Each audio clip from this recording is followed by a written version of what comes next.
Careful what you say or you'll get together.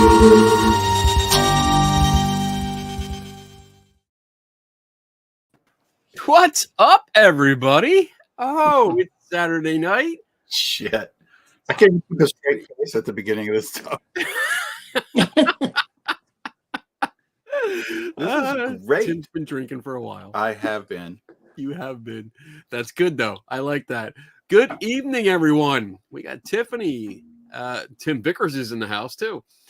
John Kennedy, Melissa Kennedy, JD, Greg, Laura Lee. I hope I said that right. Robert. Donna's in the house. All right. We got a couple people. Tonight, we're going to be talking about the Skinwalker Ranch. And this has been I tried to do as much research as possible, but given other projects, and unfortunately I had things pop up that I could not avoid, so I didn't do as much as I wanted to. But I did watch a few episodes of The Secret of Skinwalker Ranch, which I gotta say I really regret, because that'll be time I never ever get back. But we can talk about that. I want to touch on a few things, and then we'll spin it around. So Tim, I'll start with you. Number one, I think that you get the award for most torturous subject to date. Number two, I will admit that I learned a lot about Skinwalker Ranch. It was not what I thought it was going to be at all. Like, I had this idea of what it was for probably years and not really paying much attention to it. Right. I thought it was like a go pay to play kind of place. And I should have known better. It seems like I've looked at a few things with it and remember the fencing and all that. But yeah, I thought it was a place that you could go pay a couple $100 like normal, I guess other people do for other places, and you could have your experiences and go home. But right. Apparently not. It is a lot more deeper than that. Yeah. So actually, again, like, even though it's kind of torturous and we have our fun with the topics we pick, I end up learning quite a bit. So my first assumptions were way off the bat, and we'll get into it, I guess, when we go. Yeah, I agree. Like, especially when I saw it, because I never actually looked at it. Yeah. I heard some stories, but when I actually looked at it, I was like, that's it? Oh. That's, yeah. Do you get it, Dave? Like, very unimpressed. Very, very unimpressed. Kind of getting that. So what do you think, Dave? Opening comments? I've read the book, I've watched the show. The show it's okay compared to some others, I think. The book was a little bit better, but it's gone through a couple different ownerships. We all know that. 2 private owners, then it went to Bigelow.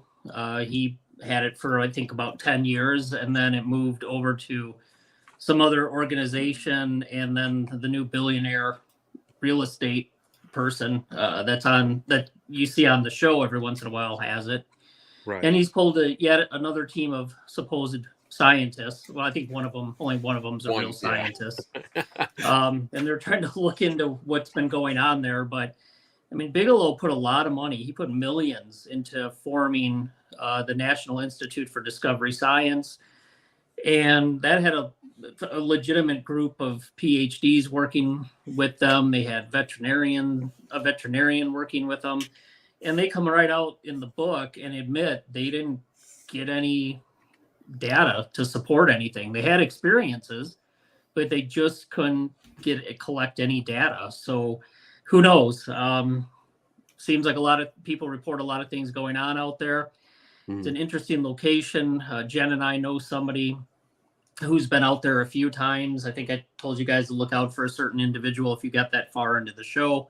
We've talked to him a couple times. He claims he had seen some pretty crazy aerial phenomena out there, but nobody ever seems to be able to get much really good video or pictures. It's just, here's a small speck in the sky. Right. So whatever's happening out there, I don't know, is it subjective or is it objective? But they just don't seem to be able to find any of the objective evidence that they need to show what's going on. So it's interesting. At least they've tried a couple times, but they just don't produce anything. And then I did notice that there's some patents, or what was it? Was it a patent? They're looking to patent the Skinwalker Ranch name. And then they also are looking for a patent for T-shirts and mugs and everything. So I found that too. I have a feeling it's going to go full commercial pretty soon, and we might be able to have our time to go out there and bum around if they're going to go full commercial.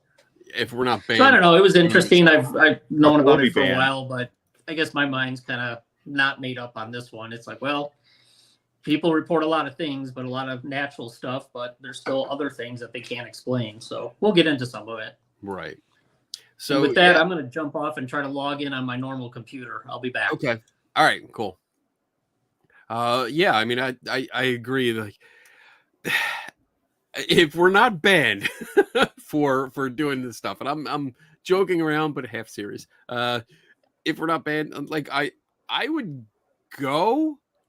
I mean, because that's the kind of thing that we do, you know. Like, it's all right. I would go. Let's Absolutely. figure it out. You know, there's some weird things that people claim, but and I'm going to base a lot of stuff on the first few episodes of the TV series, because that's what I was really watching and trying to get the gist of everything going on. But there's a lot of anecdotal evidence, A bunch. if you will, a bunch. Like, everything seems to be based on stories. Yes. And I mean, you have. So I'm cheating off my notes here. The stories began in the 70s. I guess they were publicized in the 70s, and these were UFO reports. And I'm not really sure what kind of UFO reports there were, but when you look at the area, it's open. It's not Right. like, it's not a very mountainous area. At least some of the views that I've seen. So, and there's a town close by, right over the ridge, actually, from what you see on the TV show. So it's not like only one person would see it. There would be numerous witnesses, a lot of witnesses, and all we get is the people that lived on the ranch. And that, I guess, that's my biggest, my beginning issue with it. That these stories came from the owner. Let's see. I think the Shermans. There's Dave.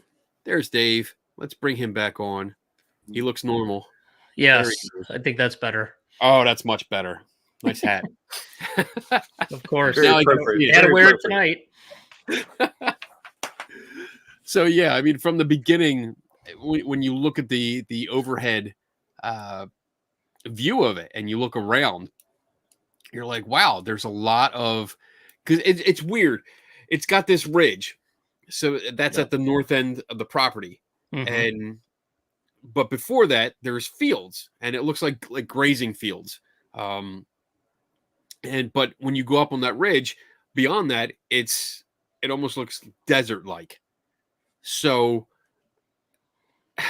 I guess what I'm getting at is, if they have all this UFO activity that allegedly goes on, the first thing I would do would put lookout towers on top of that ridge. And from what I saw from the show, they had towers down below in the grazing fields. I didn't see one up on this ridge, which is significantly higher.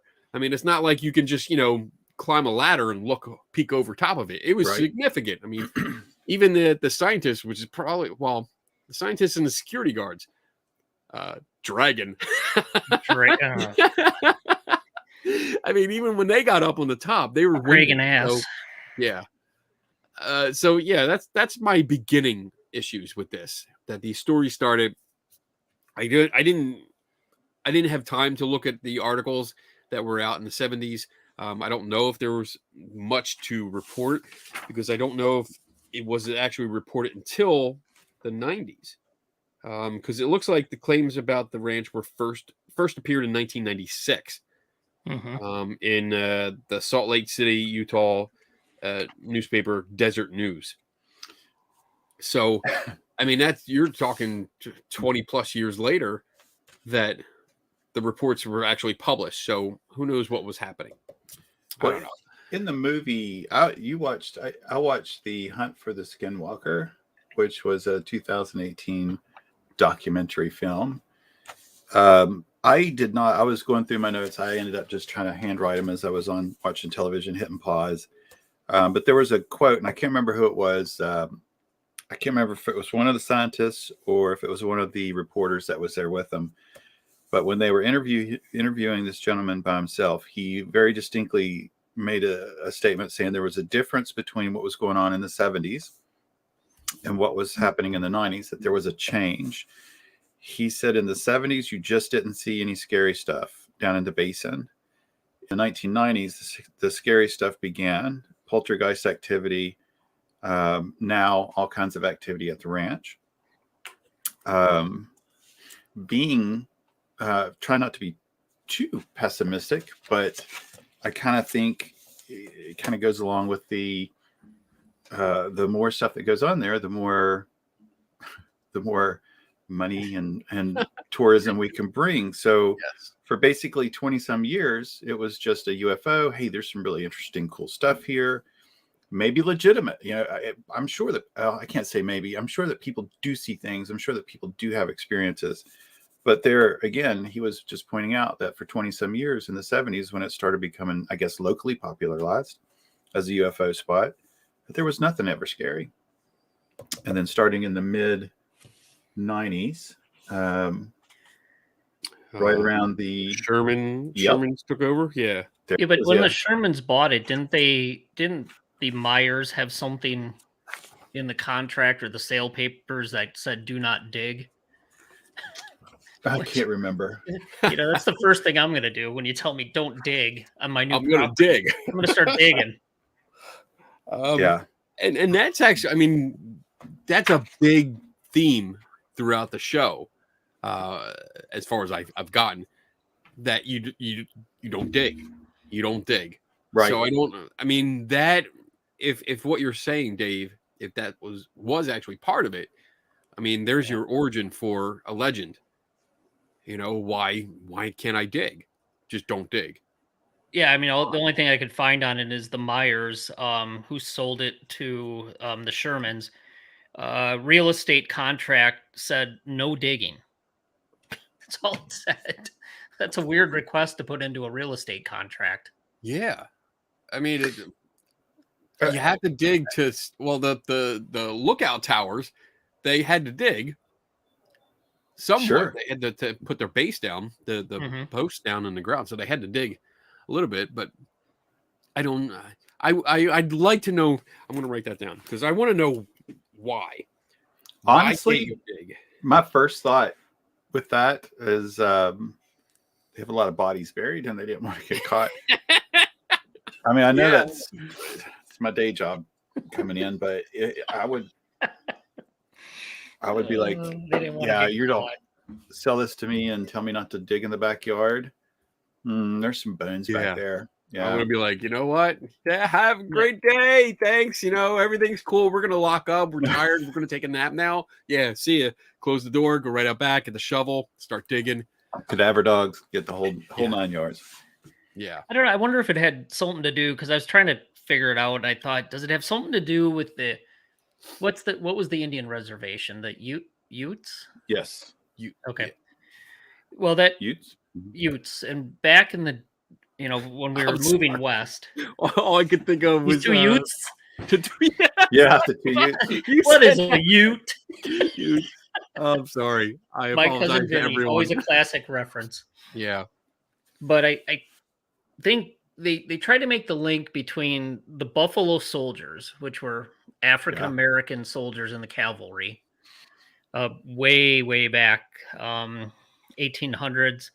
And then they were Freemasons. They found out a lot of these guys were Freemasons, and we all know that people like to attribute weird activity and things to the Freemasons. And a bunch of these Buffalo soldiers died and were buried there. And then later on, the land was kind of given to the Utes to do whatever they wanted there. And they built houses on top of those graves. So it's like the old Indian burial ground, but they reversed the heat on that one. It's like, well, whoa, you buried some cavalrymen, the Buffalo soldiers, the African Americans, and whoa, you built houses on them and it upset them. So that's one idea. So I almost wonder if the digging isn't somehow remotely related to that. It looks like that they would add that though, just out of respect. Like there are certain cultural rights here that people are buried. This is why we don't want you to dig. I'm pretty sure the Native Americans said, "Fuck that! We're going to put our houses anywhere. You guys put houses on us all the time." Sure, but I just meant with that contract with the okay, yeah, with the sale. Gotcha. It's an odd thing just to put "don't dig" in the contract. It looked like maybe it was more verbal. Unless you see the contract, how do you know? True. Right. I The mean, one thing that came out that I didn't get a chance to follow up with was that I know outside of Las Vegas, north of Las Vegas, they did nuclear testing, nuclear bomb testing. And during the show, and again, I did not check into this yet, so I don't know if it's true or not, but it looks like the wind took I don't know exactly how it's worded, but the radiation fallout, I guess that's what it's called, from the winds blew it in that direction, and it went towards where this ranch is located. So I don't know if maybe that has something to do with it. Maybe that was something that was in the area, like that area from Nevada to here, where it was like, don't dig because the soil is messed up or something like that. I don't know. But I just wanted to bring that up because it's something that I saw, and I just want to go into that more. Maybe other people have more information on that, but yeah, I don't know. I'm grasping at straws here. So moving on. So they went from UFO sightings, and then it started, I guess in the 90s, they started getting more alleged poltergeist activity. But so the UFO sightings and stuff, I didn't read up too much on them, but I know that there was claims about cattle mutilations and such. But I didn't really go into that because we covered that on our cattle mutilation show. So we really went into that. And some of the pictures that I did see come up, I'm like, well, that's pretty much what we described. You know, like we really covered that. And I don't see anything alien about that. I don't see anything I can understand if you didn't know what was going on. You could say, oh, maybe it was extraterrestrials, especially if you get some conspiracy theorist that, you know, gets in there and starts writing newspaper articles or talks about it on the radio. But otherwise, I really didn't bother with that. But that does seem to be one of the big things, along with Bigfoot and crop circles and orbs. All of these, like Bigfoot, I really didn't. Bigfoot. Again, it's an open fucking field with a cliff that is desert on the other side. Like, there's nowhere for him to hide. Nowhere. So Bigfoot, I'm not buying at all. Any non-distinct big hairy creature is going to get labeled Bigfoot, even if it isn't a traditional Bigfoot. Oh, and I'm definitely not going to run around without a shirt because I'm a big hairy guy. There's a visual. Went to think about that all night. Ooh, maybe you're right. Maybe we do need firearms if we go there. Jesus. So not from anything paranormal, but from Kenny. Yeah. So John asked, "What exactly is a skinwalker?" I heard that explained in the film. It's from the Navajo, right? That's what I got. Navajo, a type of harmful.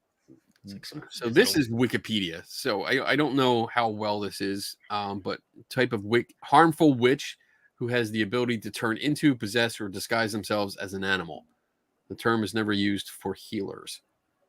It's basically a shapeshifter, isn't it? That's what I got out of it. Yeah. Um, In the movie, or in the documentary, they just kind of summed it up. At this point, they covered what you guys did, but they started using Skinwalker for a coverall of all activity. Mm-hmm. yeah. A lot like a ghost. We don't know what happened, so it was a Skinwalker kind of thing. Okay. So when we move on to like poltergeist activity, I mean, I guess that's more the orbs. God damn. Fucking orbs. Oh. In the movie, Orb the orbs light. were interdimensional portals Wow. that they had eyewitnesses that orbs came out of the sky, floated down, changed colors, opened up, and they watched human form-like creatures crawl out of the orb and go off into the desert, and then the orb close and dissipate. Wow. Wasn't that in a movie? Didn't we see that in a movie? That sounds so familiar. Mm-hmm.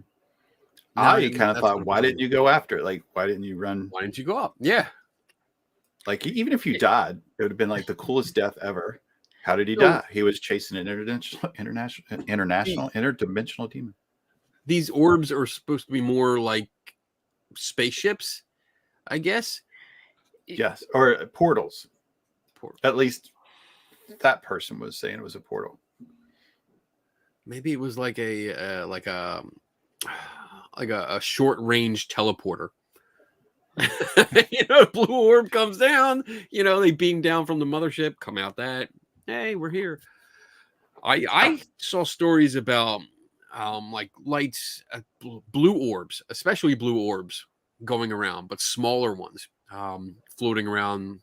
People actually seeing them and then these blue orbs coming up to them and then reacting to them as if they would go closer to it, it would back away, and then when they went back away themselves, it would come closer. But no one ever bothered to snap a picture or anything like that. I don't know if they could or if they readily could. That's something to me. I don't know what that is. If there was something there, again, a lot of this stuff is anecdotal, so it's really hard to speculate what might be going on. Aside from some of the, go ahead, Dave. Yeah, the book has a chapter called Cat and Mouse. They feel like they were playing a cat and mouse game with this thing, whatever it was. Whenever they tried to record something or get more information or get closer, it would come and go pretty quick. So they had a hard time, and then they admit in there it wasn't even repeatable. So they comment on how, boy, it's really hard to apply the scientific method to this field study because something happens. Then they had a plan on what to do and how to collect data and what to go after. And then it never happened again. It was always something different. So it's like it was a weird cat and mouse game. And then with the orbs, I came across there was red ones, blue ones, and white. And the blue ones, they somehow pinned the death and incineration of the owner's dogs on 3 of the owner's dogs on the blue orbs. And then the red ones also led to death, injury, cattle problems, and mutilation. So they had different colors that there was some overlap, and the white one they didn't really say much about, but these different color orbs that zipped around and caused problems. I guess there's one report where the blue orb flew over and hovered over somebody, and they had like this uncontrollable fear, the worst fear they've ever had in their life, and then it went away when it disappeared.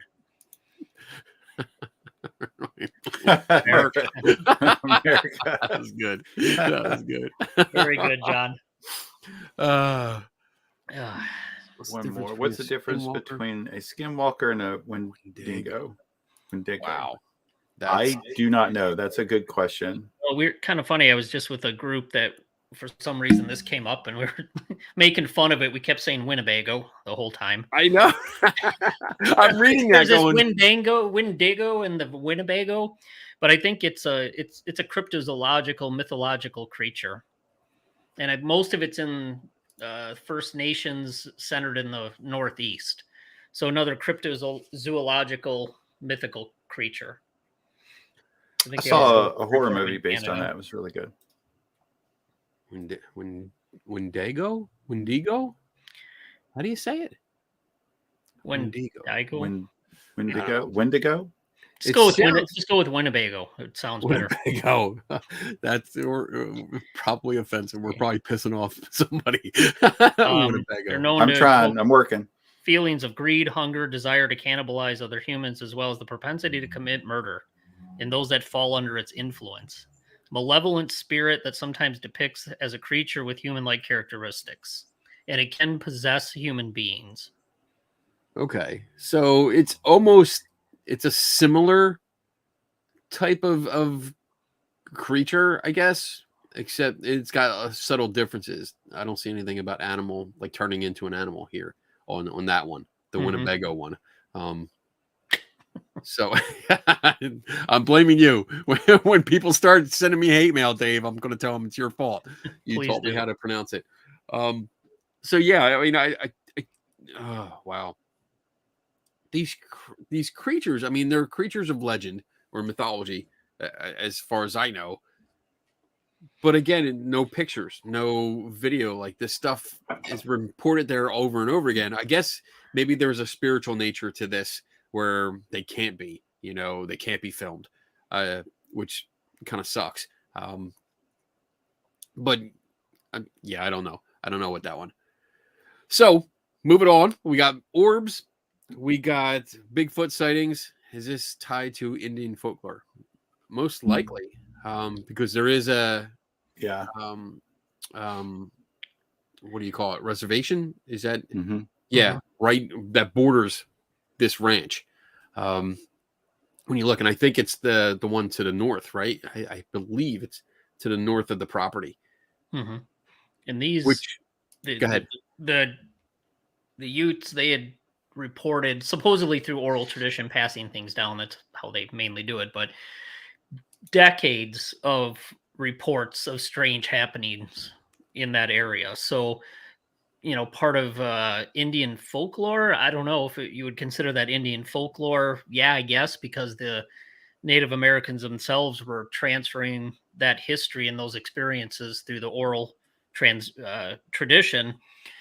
So I guess, yeah, it's part of it, but I don't know. I mean, to me, it's more than just Native Americans. It's more than just creatures. It seems like it's a hotspot of everything: UFOs, cryptozoology, ghosts, haunt type phenomena, poltergeist type phenomena. So it's a Wendigo. Thank you, Wade. Thank you. So I don't know. I mean, yeah, it could be, but it seems like a whole lot of different stuff being reported there. And, even Father Escalante, one of the original priests that went out there in 1776, he claims he saw a UFO. So that's going way back. But it's a fireball in the sky, which meteor. Yeah. I don't know, but the reports go way back. So yeah, there's a strong Native American tradition, but then there's more recent stuff, and then it gets into ghosts and haunting. So I guess, yes, it could be folklore, but I don't know. All right, so moving ahead, we see that the Myers had it, and then they sold it to the Sherman family, who had it for only 2 years. Right.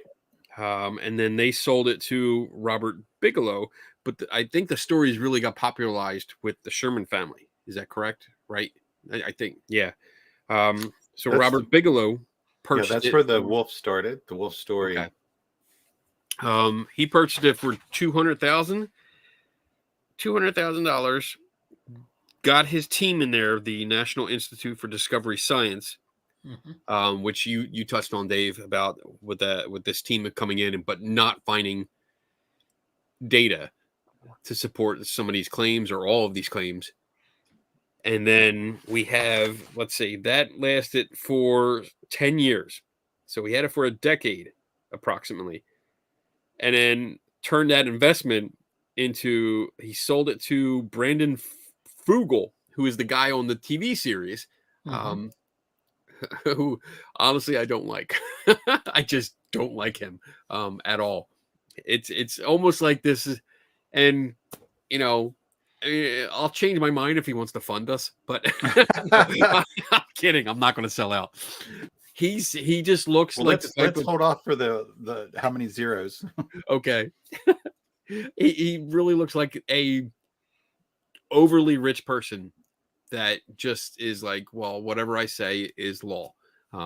So go with it. That's the impression I got. I just didn't like him from the start.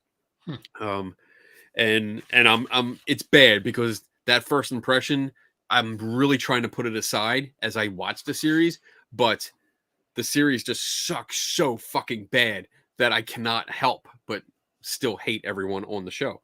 But he purchased it for $4.5 million.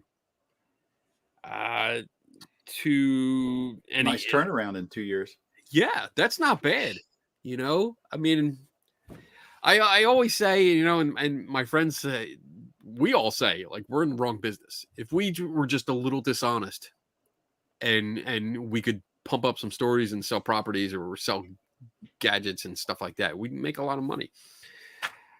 All right. So he bought it for 4.5 million, and he's the guy on the TV show, and now he has this team. And it looks like, when did the TV show start? I think it started third season, so 2 years. Yeah, okay. 2020 to present. So he's got a team out there, and this is not a team of scientists. There is one guy that is called a scientist, and I believe he actually is a physicist or an astrophysicist. Astrophysicist, Yeah, I think Ryan just said it. Travis Taylor. Yeah, PhD in some subfield of physics. But I wish. Which I had a laugh as Tim was going back and forth on Messenger. Person says don't dig. Scientist says we're gonna dig. Person says don't dig or bad things will happen. Scientist says fuck you, we're digging. Travis Taylor was the biggest instigator to dig. I mean, I watched the 2 seasons, and he seems like he has a scientific approach to it. I'm sure that's due to his training and background. And yeah, he seems to rub your buddy Dragon the wrong way there with all the crazy, wacky science ideas he has. Yeah, that voodoo science. Yeah, Dragon he's the security guard, right? Yes, he is. So that's not his real name. If you haven't figured that out yet, that's his full nickname. name's Dragon Ass. Just so you know.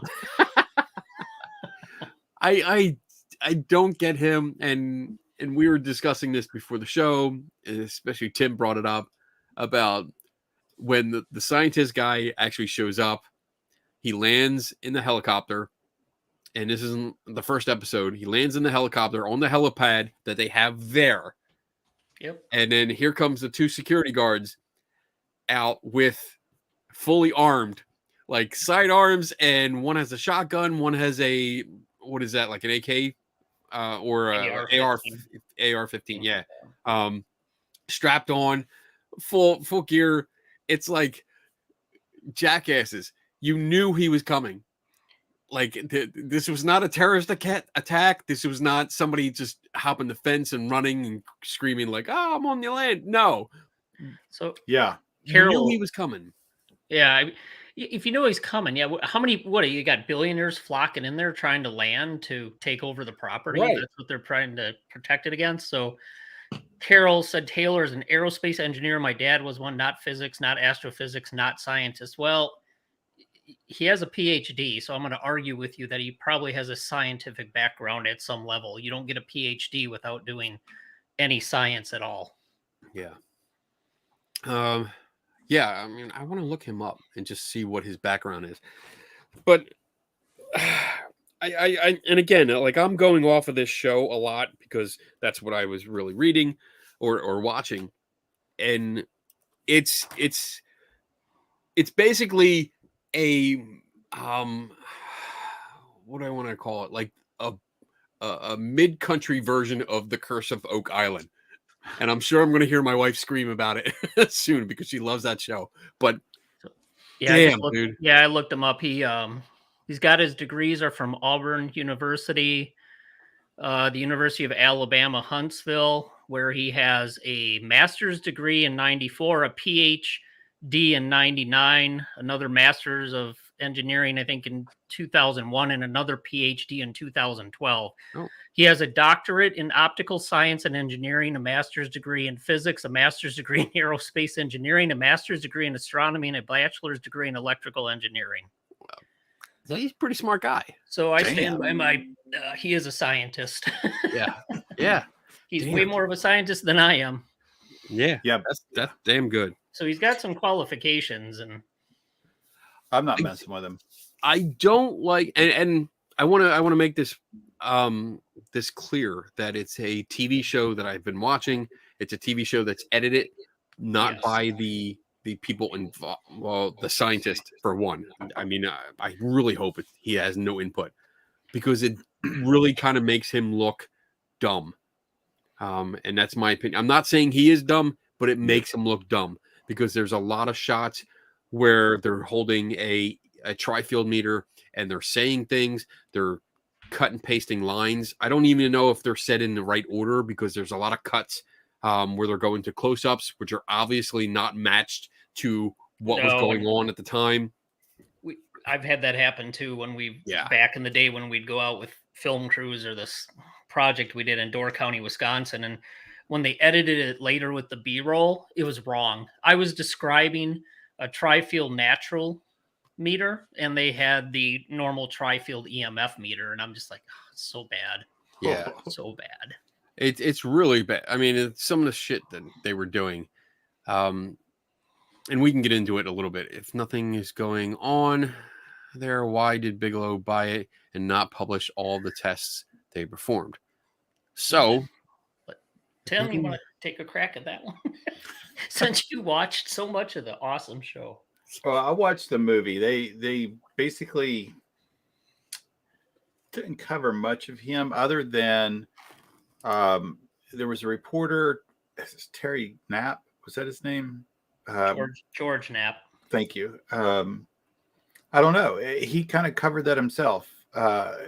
He had said that there were hours upon hours and boxes of discs of video footage and reports and anecdotal, writings. That's a good question. I don't know why. But they wrote a book. I mean, his NIDS people, two of them wrote the book about it, and they came out and said we had experiences, but we just didn't get any objective data to quantify and qualify those. So they did have things happen. And prior to Bigelow, I think when George Knapp wrote the article in whatever newspaper that was, it got all the interest moving, and that's when Bigelow looked at it. And let's face it, Bigelow is in the aerospace industry, so there's some hypotheses that he was in there to get information, collect, whatever he can collect on any potential alien technology, and reverse engineer it.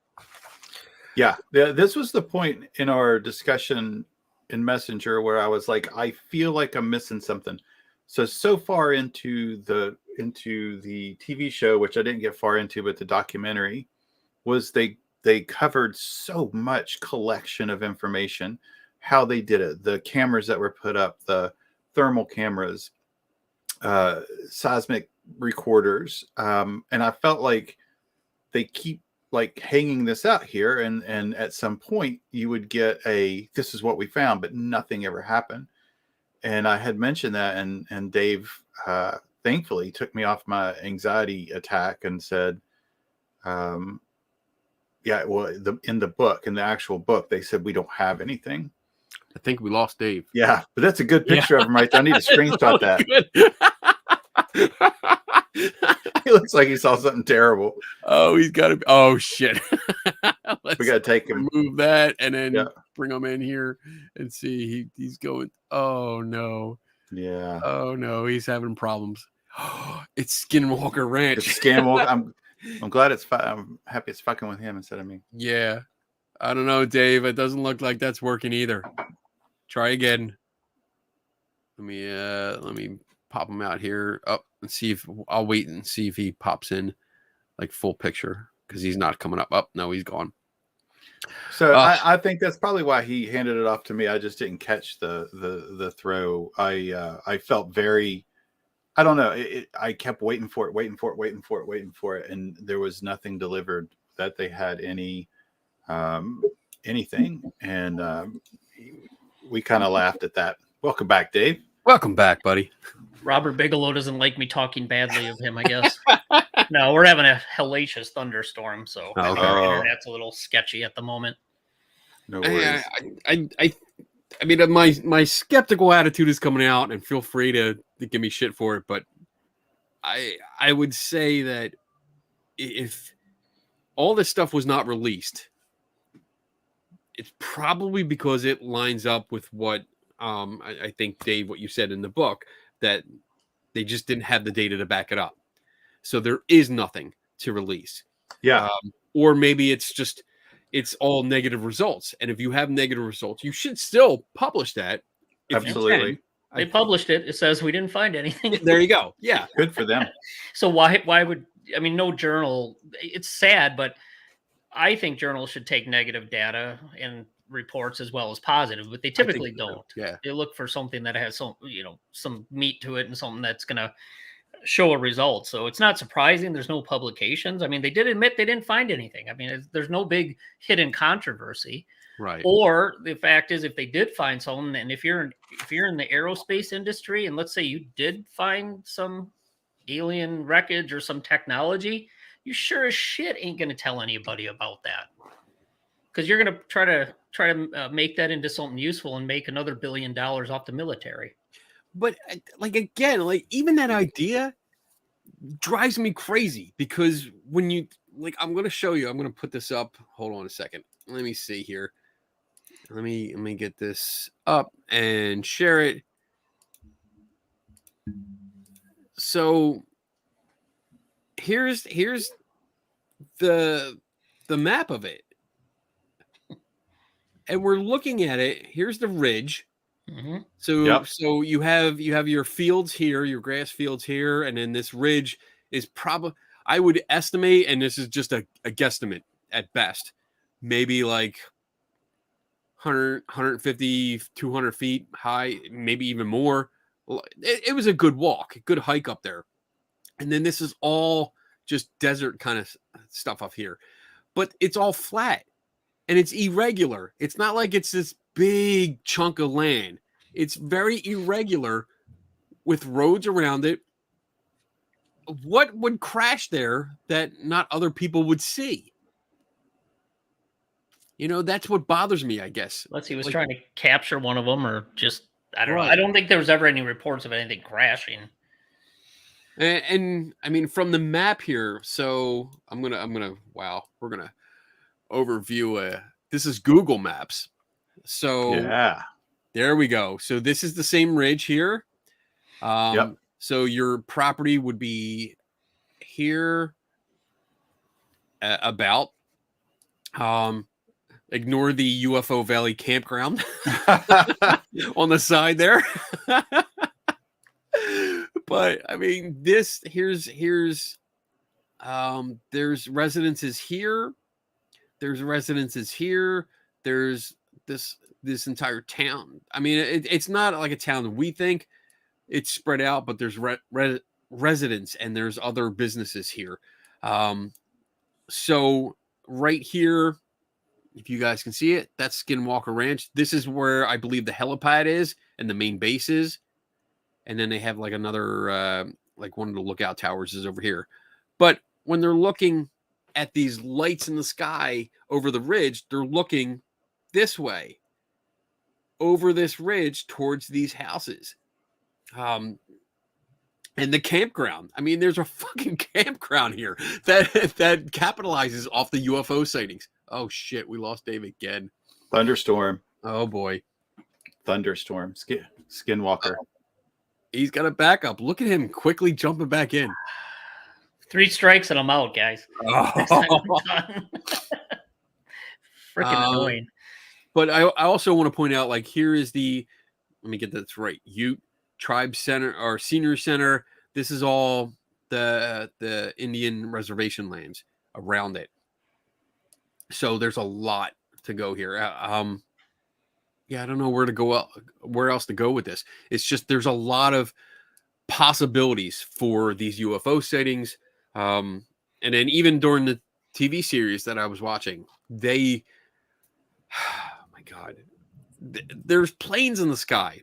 And at one point, there's an obvious plane with a contrail, but they're still pointing at it like, look at that. And there's another, what looks like to be a plane. And I'm going to refer to my colleague, Mick West, because I was like, who would look into this? This is UFO stuff.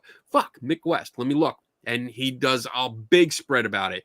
And he gets into all the airplane traffic, pulls up videos of the shows and gets timestamps and time codes, date codes, and lines up because like we were talking about earlier, and Dave, you backed up about how they cut and paste different sections of filming together. He was able to actually spread it out and verify what like video monitors, the date and timestamps that he could find matched up with different things. And they're seeing a lot of planes fly by. It's so easy. There's an app you can put on your damn phone called Flight Tracker 24. Anytime we see something that you look at and go, what is that? You just pull it up and, oh, there it is. It's a helicopter. It's a plane, whatever. It's easy to track that stuff. And based on what they show in their command center of all the technology, they should be tapped into that. Yeah. Tim, did you notice, was there an episode where they saw something and did they actually go back and check? I did not make it that far with the TV traffic? show, but in the movie, in the documentary, I didn't. They didn't get into that. I think in season 2, I swear they saw something and then they went back and looked and there was nothing on any radar. So they did, when they saw the 2 later on, they did go and check the traffic control. But one of the things that was pointed out was the date stamp on the monitor that they were watching differed from the previous filming. So matching up the dates, they didn't actually line up. They have a slight continuity problem. Yes, in that show. Slight continuity problem. So when they, I'm not going to say they falsified anything. It might just be bad editing. And again, I mean, I'm not specifically blaming the cast members. Right. I'm blaming, editing and directing. Sure. Because they're going to get ratings. Yeah. Post production. And I mean, that's a big problem. And most people, the general public that are viewing this, are not going to look at those details. You know, how many people out there are going to actually screen cap the show and blow it up and enhance it so they can find dates and times? Exactly 2, you and Tim. Yeah. So big problem. Robert says, is there anyone that truly comments on these shows except for you guys, Skinwalker Ranch, Oak Island? Oh yeah, I'm sure there's plenty of people. Oak Island, I know, has been written up a few times, at least from like skeptical literature that I've seen. People have written it up from just the legend itself, and then episodes of the TV show. Myself, I can't stand. I can't watch it. I cannot watch that show just because there's a cookie cutter format that they do, and it's like every episode they find something. You know, like my big trope with that is every episode, the one guy, I don't know what accent he has, but he goes around with a metal detector and he always finds something 2 inches below the dirt.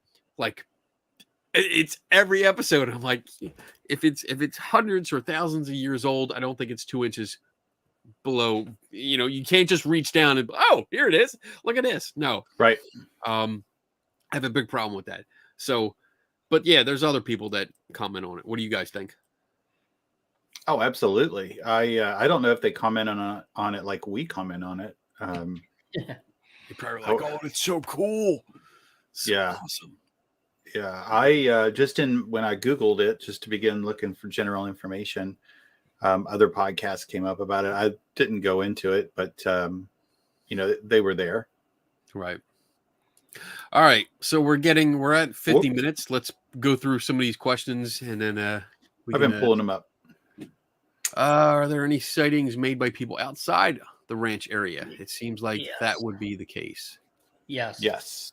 And supposedly Yes. the crew from NIDS interviewed quite a few people. Yeah. Okay. In the documentary, I have one lady that they really focused on. Hold on. Let me go through my notes. And Usually this I have. again might be, and I'm just offering suggestions here. It's not, concrete, but again, planes in the sky, helicopters. One episode, I mean, I think it's episode 7, which I haven't gotten to yet. They film a helicopter and they're freaking out where they're like, oh my God, we can't tell what it is. There's no markings on it. And when you, again, I looked it up, and again, I'm going to refer to my friend Mick West, who screen capped it, enhanced it, and was able to identify it, the helicopter, as a local aerospace company that rents out the helicopters for the power companies that go and do low level power line mapping. That should have a tail number on it, though, right? It does. It does. That's the problem. It does have a tail number. And Mystery they solved. kept it out of frame or out of focus Mystery just solved. enough that you couldn't identify the tail Yep. number. But yes, there was a tail number on it. And Mick actually went a step further and contacted the company and spoke with the rep, and they confirmed, yes, they were out on the date that is on the monitors. They were out doing it at the farm or at the ranch. So that was the mysterious helicopter, which, and most of those run with the GPS system, so that are tracking, so they can probably tell them to the day, minute, or day, hour, minute, second they flew over that area. Yeah. Did you find it, Tim? Yes. Janice, Poowegup, Powwegup. She and her family own a ranch very close to the Skinwalker Ranch. And so they had a story where she described one night hearing their cows bellowing.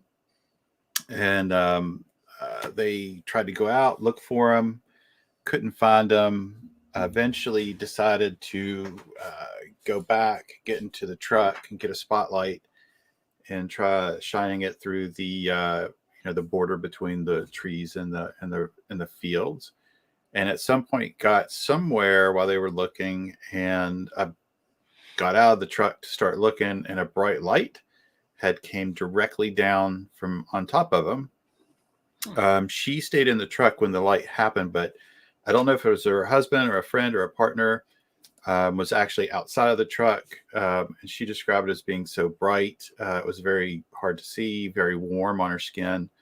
And then it dissipated and left. But the light left her partner very burnt, like very deep skin burnt, who eventually obtained some type of cancer and passed away after that. That was at least that was the story. That was what she reported, what they had inside of the documentary. Okay. But they did have lots of others, but she was highlighted, I guess, because of that. Okay. All right. Let's you know what? There's one I want to put up this picture again, this map. Because I just realized something. One of the main pieces of evidence that I've seen come out of there about like bright lights and stuff like that was it almost looked like a spotlight. Which at first, if you're looking at the video or the photo they have, I think it's video, but they're looking over the ridge, and behind the ridge there's a light, and it looks like it's coming up, but it also might look like it's coming down until you go over it frame by frame like some freaks do me. And you realize that, all right, it's coming from the ground up. So I just wanted to point out again that here's Skinwalker Ranch. Right there that's that little pin. That is where the base is. And it looks like the picture or video was taken from here, looking at this ridge, at this big town. This is the big town that I'm talking about. This is huge. There's dealerships, there's schools. Again, speculation here, but if somebody had like a spotlight, maybe like a car dealership or a carnival or something was in town, I know we do that here. I don't know if other parts of the country do it, but a lot of our high schools and grade schools used to have carnivals. Not so big now, but used to have carnivals come in, and they always had spotlights. Right. Let you know where to go. But just ideas. I mean, again, I'm not saying this is definite or anything. I just wanted to point it out because that popped into my head. What's the distance to that town? Any Uh, idea? Looks like no more than 4 inches. Yeah. How do you It's Sorry. a very big number, Tim. It's a How big do Sorry. you do distance Lots of alcohol. on Google? Let's see. This point to What's the name of that town? Roosevelt. Roosevelt, Utah. Let me just. It looks like Roosevelt. Yeah. This scale says 2,000 feet. Looks like for an inch. So I don't know how to do. Okay. Distances on here. So I just Google mapped it. 17 minutes, 14 miles via the road, but the road is very crooked. So probably closer than as the crow flies. The road has it going up and around that lake. See the Right. the lake over? Yeah. Yeah. So it's 17 miles going opposite direction, then straight up to like a fort. Oh, okay. Douche So knee? let's see. And then you Measure take a left distance. right Here we above go. it. There. And then there. Click and click. All right. So 6 miles. Yeah. So I guess the question is, can you see those type of floodlights 6 miles away, especially with the mountains and ridges?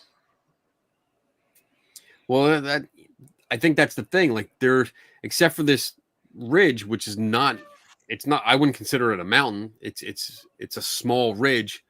And again, small, I mean, that's relative. It's not very big compared to what I see on the show. I don't see any mountains here that stick up. This looks all flat, plain. So 6 miles, I don't know. And again, it was sticking up in the sky. I don't know. I'm just putting this out here as a possible. In the middle of a fucking nowhere with no light pollution, you can see lights further. All right, let's move on. You guys got anything else to bring up? Let's see. I did, but Aaron, I see you starred Aaron's question because that's the wolf story was really interesting to me as well. Tell us about it. So this was with, I believe it was Terry and Gwen Sherman. Like one of the first nights that they were there, they had a wolf that apparently came out from the desert, was extremely friendly, even came up and let, I think, Terry pet it on the head, and was not aggressive, at least at that point, until it went by the cow pen or the cattle pen, and one of the calves stuck its nose out, and it latched onto its nose and was trying to drag it through the pen. So at which point they become, it's cattle's money, so they had to do what they could. So they started beating the wolf with a stick, and that didn't work. One of them grabbed a .357, shot it, I think 4 or 5 times, and as it was verbally reported, did not flinch, nor did it not bleed. It was not until they went back and got a .30-06 and shot it that it let go and stepped back. It didn't flee at that moment, so they shot it again. The second shot with a .30-06, if I'm remembering correctly, it blew flesh out of the backside of the exit wound, and then took off. To which Terry and I guess one of his sons took off after it to track it. And according to the oral part of it, it just disappeared in a lake bed. The tracks just disappeared in a river. Coming back, they did collect. That'll happen when it hits a river, yes. Yeah. Coming back, they did collect the piece of flesh. I don't know if they kept it or turned it into anything. I don't know why. probably not. Maybe they did, and it's just one of those things that wasn't reported because there was no finding to it. But their description of it was like rotting flesh. So, very interesting. My second favorite part about this, what makes this so interesting to me, was that they did I think some type of like lineup with Gwen, the rancher, that was there with Terry, I guess his partner or wife, and included in the lineup was a dire wolf, and she identified the wolf that they saw as the dire wolf, which is apparently, according to that documentary, they said it was extinct for 10,000 years. The guy who was telling the story was one of the kids of the Shermans, and he was there repeating, what he saw. And he stuck out his arm and said from shoulder to paw was about from his shoulder to ground, which would have been about, I guess, maybe 4.5 feet, 5 feet, maybe. And that was how tall it was, not on its hind legs, but standing. Okay. Wow.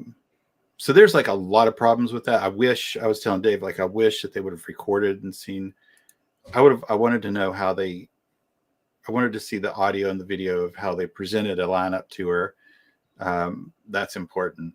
But the other thing is, in the telling of the story, there's a strange wolf that comes up to you, and it's as tall as your fucking shoulder, and you're going to reach out and pet it, and everything looks great. That's the size of a small horse. I'm not sure if I'm going to stick around and pet. My first response would have been the 357, not reaching out to pet the damn. Yeah. I don't know necessarily if I'd have shot. I would have at least shot and made it go away, but I'm certainly not going to let it walk right up on me. And the part of that story where he shot how many times with the 357? I think at the point he said there were 6 shots in total, and I think 2 were the 30-06 and 4 were the 357. And he thinks he hit it all 6 times. Yeah. I find that I don't care unless you're right on top of it. I mean, we all kind of know how you get in a moment like that, and the adrenaline's flowing. And I mean, even police officers don't hit every time they fire in intense situations. So who knows, even with the 357, depending on how close it was, he may have missed a couple times too. Yeah. And then they left out 30-06. You reach out to touch somebody. That's going to do it. Yeah. Yeah. So I want to show you a picture. I'm looking up actually the campground that's near it, and this is a shot. It looks like from almost on top of the ridge. Oh, we're going camping. We're going, and this is actually the base, the headquarters, because there's your helipad. It's a helipad. The helipad, and there's the one. This is like one of the old buildings, but this is the headquarters back here. Mm-hmm. So I'm just showing this for reference. Like that ridge is not that high. That's true. Right. Yeah. I mean, I'd still be out of breath climbing up there, but well, when you live in Illinois, that's a damn big mountain. Pretty flat around here. Us Pennsylvania people are like, that ain't no. That's a lot hill. hillier. That's a hill. So that the other story with that I kind of found was pretty interesting. Do you still have that map pulled up? Yeah. Let me see. There was you pointed at a small pin, an original pin that they kept. Do you want the map? Oh no, the one you just showed from the campground map. Let me see. Let me go back. That's it. Yep. Nope. Oh. Hey, that's going to be us. That's going to be us, dude. Let me We're going to roll that thing. There we go. No, the picture you had from the campground, like the one you just showed. Oh, showed the base. I'm sorry. Yeah. Let me go down. Everybody can see. Hey, there's the gate. Getting to it. These are all people that are having fun. There we go. There it is. So that little white building, that one. Yeah. So if you notice the pins enclosure, I think this is it. Yes. Mm-hmm. So on the documentary, one of the stories they had from, I think, was Terry and Gwen.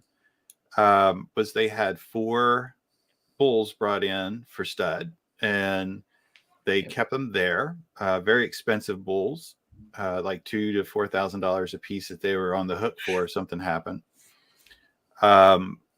They talked about there was a lot of mischievous things going on with the Shermans, and they talked about things going missing, would come back up, just very mischievous. So one day they left the ranch after the bulls were in there, and I think maybe they left the ranch just to go check on the cattle, something else. And they had the 4 bulls in the big pen right there. And when they came back, all 4 bulls were gone. Of course, in a panic, they were thinking, we're out, $1,200, $12,000, $8,000. So he said, and I don't know why he said this, but he said, by instinct, he jumped the fence and went to that white building and found all 4 stud bulls in there. And that when he opened the door, that they were just very calm and had a shocked look on their face. But when he yelled to his wife that he found the bulls, that the bulls like came out of the trance and began kicking and knocked out one of the doors and one of the walls and charged out.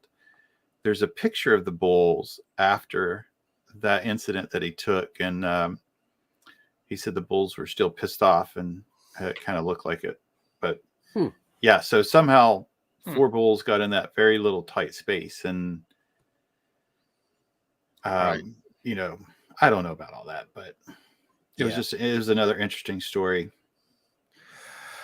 All right, let's wrap it up here for now.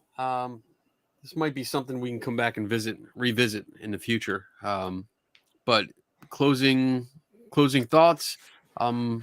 Go with Dave first. A lot of reports, a lot of experiences. They tried to collect some objective data. They didn't come away with anything. And that's the NIDS Bigelow's folks. And then if you watch the TV show, while they maybe got some stuff that looked interesting, they never really can confirm it and nail it down. So a lot of subjective stuff, not a whole lot of objective information. Are people having experiences? Probably. What is it? I don't know. Is it a hoax? Is it delusional? Is it something natural that's going on? You can get into Persinger's tectonic strain theory and VLF and ULF and electricity and electromagnetic fields affecting people. Besides that, I mean, then they come up, of course, with aliens, ancient astronauts, and I was expecting Giorgio to show up there in that episode, since they got into ancient astronauts, advanced terrestrial civilizations. But good God, I mean, there's a whole lot of people reporting things and a whole lot of nothing coming out of it right now as far as objective data. And I think they said in 2002 the activity really started to fall off, and that was pretty much when Bigelow's like, okay, I'm pretty much done. So is there maybe something going on? Sure, why not? Maybe. I'd love to go there. The one thing that does give me a lot of pause, though, is Adamantium Real Estate LLC. They talk about they filed a U.S. trademark application for the service mark Skinwalker Ranch in February 2017 and was approved and registered April 2020, with the mark applicable to, quote, providing recreation facilities, entertainment services, namely creation, development, production, and distribution of multimedia content, internet content, motion pictures, and television shows. And then another trademark was filed to expand the use on cups and mugs, shirts and short sleeve shirts, sports caps, and hats. And this was filed June 2021 and is pending approval and registration. To me, somebody's trying to set up some paratourism there. And hey, if they do, great. It just makes me pause, because now they're trying to sell stuff and make money off of it. So that's going to further complicate what they did before. And you look at least what Bigelow did with NIDS. They weren't all over the newspapers, and they weren't filing patents to sell shit. So it makes me a little suspicious right now. But hey, if they open it up and we can go visit, I'd be all for that just to see what happens. Yeah. Yeah. Tim. Yeah. Well, Dave stole my thunder. That's exactly. We found that's okay. We found the exact thing. Yeah. Why I had the activity picked up in the 90s kind of highlighted was exactly this. And again, I also picked up, it went from $200,000 ranch to $4.5 million ranch. And I certainly didn't see any upgrades other than the real kick-ass equipment that they did have that was there. So yeah, and then falling across exactly what Dave talked about was the marketing. And I kind of think again, like this guy isn't an ignorant, stupid guy. He's probably looking at this thinking this is a very nice way to add to my retirement plan, which is to, I don't know, buy the Eastern Hemisphere of the planet, I guess. But yeah, it's very good. It's a very smart business move. And there's a market for it. And there certainly is a large following for Skinwalker Ranch. And I just see it as a nice, intelligent, smart business move. I'm certainly not a person to tell somebody that their experience wasn't real and valid. I'm not that person, but was it a skinwalker or an alien or something or interdimensional being? I'm going to need a little bit more for that, but if you have experiences, then you do, you do. But also looking at his very public trademark applications and approvals, kind of, you follow the money on this one. Yeah. I agree with both of you guys. And that's it. I think when Bigelow had it and started really, really promoting it, I mean, I think that's the guy that really skyrocketed the legend. So once he couldn't find anything, I would speculate here. Here's my idea. Bigelow bought it because of the stories, brought in his team, thought this is it. We're gonna find the shit here. We're gonna change everything. We're gonna change the world. The team he brought in, they published a book, no findings. Tanked it. Like, not really, because the legend was there. The legend was born. Yep. So, and we've seen this dozens of times where the legend is born, but it gets either refuted or, hey, look, we looked into it, we couldn't find a single thing. The legend continues. Amityville Horror. Yes. Amityville. Oh my God. Conjuring House. Conjuring. Yeah. So I think this Brandon guy saw money. And exactly what you said, Tim, he saw money. He was like, you know what? I can buy that. Yeah, 2.4 million. That's an investment. I'm going to buy it now. I'm going to have a TV show. I'm going to bring my own TV or my own crew in.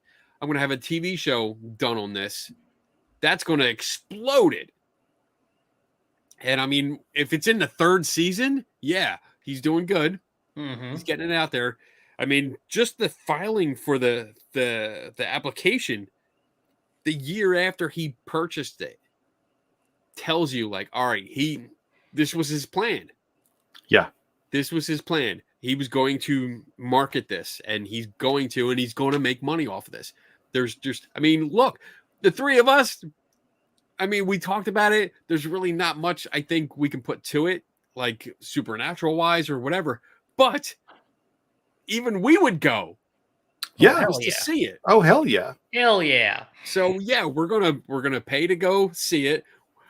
I know I'm gonna buy a whole bunch of shit in the gift shop because that's what I do. Look at my fucking office here. Yeah. Yeah, I'm gonna do it. Even though I don't believe anything is really happening here. Dude, we'd have a blast. Yeah, we would have so much fun. Yeah. Yeah. So I will flip the fuck out if a scorpion crawls in my tent or wherever the hell we're standing. Let me just go ahead and say that right now. We're gonna tent on the top of that ridge. Dragon will save you. Don't worry. Yeah. Don't worry. He'll Hold come out still, with a I'll shoot shotgun. him. Oh my god. So There's so much wrong with that show. Go ahead. So there was a red man had asked a question. So it was really easy. I didn't want to bring it back up in our closing, but just so in the 90s is when Terry and Gwen Sherman brought it. And that's where the wolf story started. And then the mischievous, the report. And it hit the news. There was a newspaper story, and then Bigelow got involved and brought his team in. Yep. Yeah. All right. So that's wrapped up our first show on this topic, and I'm sure we're gonna come back to it again in the future because it's a nice topic. Once it opens for tours, we're gonna go live show. Yeah. So do you guys have anything coming up? Dave, you got anything you want to show off? Not yet. I was somewhere fun last weekend. Spent 2 days with a good group of people and trudging through lots of fun data. So looking forward to talking about that at some point when we're allowed to talk about it. Location. I love it. It was cool. But besides that, just the show on Saturday nights here. You can check out the website Jen and I run, the ESPSI.com, or I'm sorry, .center. See what else we're into. Besides that, I think there might be something in Gettysburg in August that we're going to try to get together and spend some time and do some live shows out there. Besides that, it's going to be so much fun. Just going to be crunching data from 2 days of intense research and data collection. Awesome. When you watch what goes on TV, it's so much fun. When you actually go and do a real scientific project, man, that could be some boring shit. But it's fun for me. I like it. Hey, we've always said science is boring. It's exciting to us because, yes, we get into that, but it can be boring. Yeah, but it's going to be good stuff. So looking forward to it. Absolutely. If we're in Utah, we got to have Tiffany on there as a guest. Absolutely. She'll be the fourth. We'll put a camera on her, let her loose at the gate for Skinwalker Ranch, see how far she gets. I'll give you $50 if you make it up the ridge. If you make it up the ridge, you get a t-shirt. Yeah, there you go.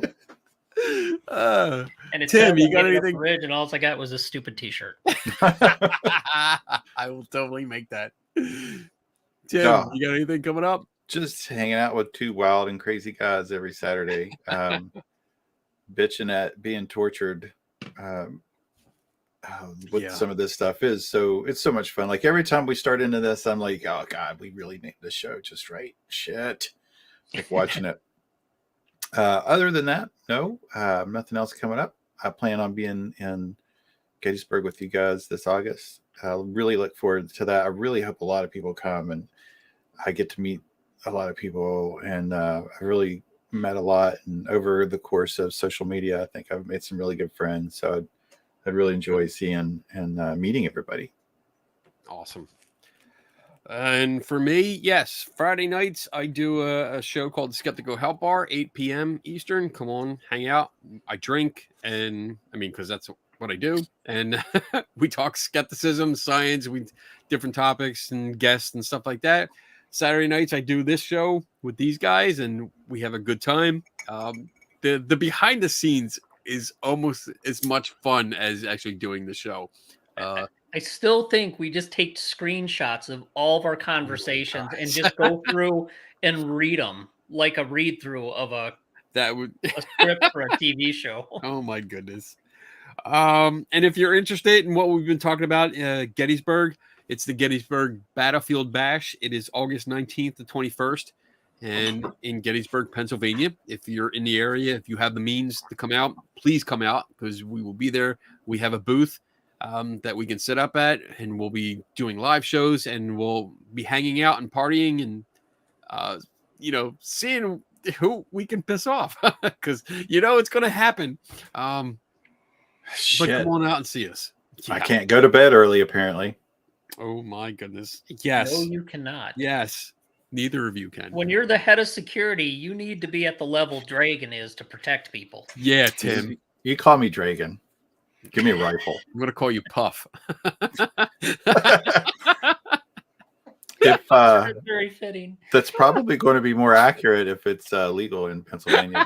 It is legal here. His I'll be code Puff. name is Puff the I'm not Magic allowed. Dragon. But yeah, I'm sure. Talk to my wife. Okay. All right. With that said, thank you everyone for hanging out with us. It's been awesome. Love seeing the comments. Love the discussion. And we will see you next week. Who's up next week? Tim. Yeah, cool. Tim will pick a topic and we'll see what torture we'll go through this week. Stolen topic will he pick? I was Yeah. just literally thinking. I didn't hear any good shit I could steal, so I don't know. Oh, I'm sure you have a few written down. I do. You got ideas. I do. All right. Later, guys. See you See later. you guys. Have a good weekend.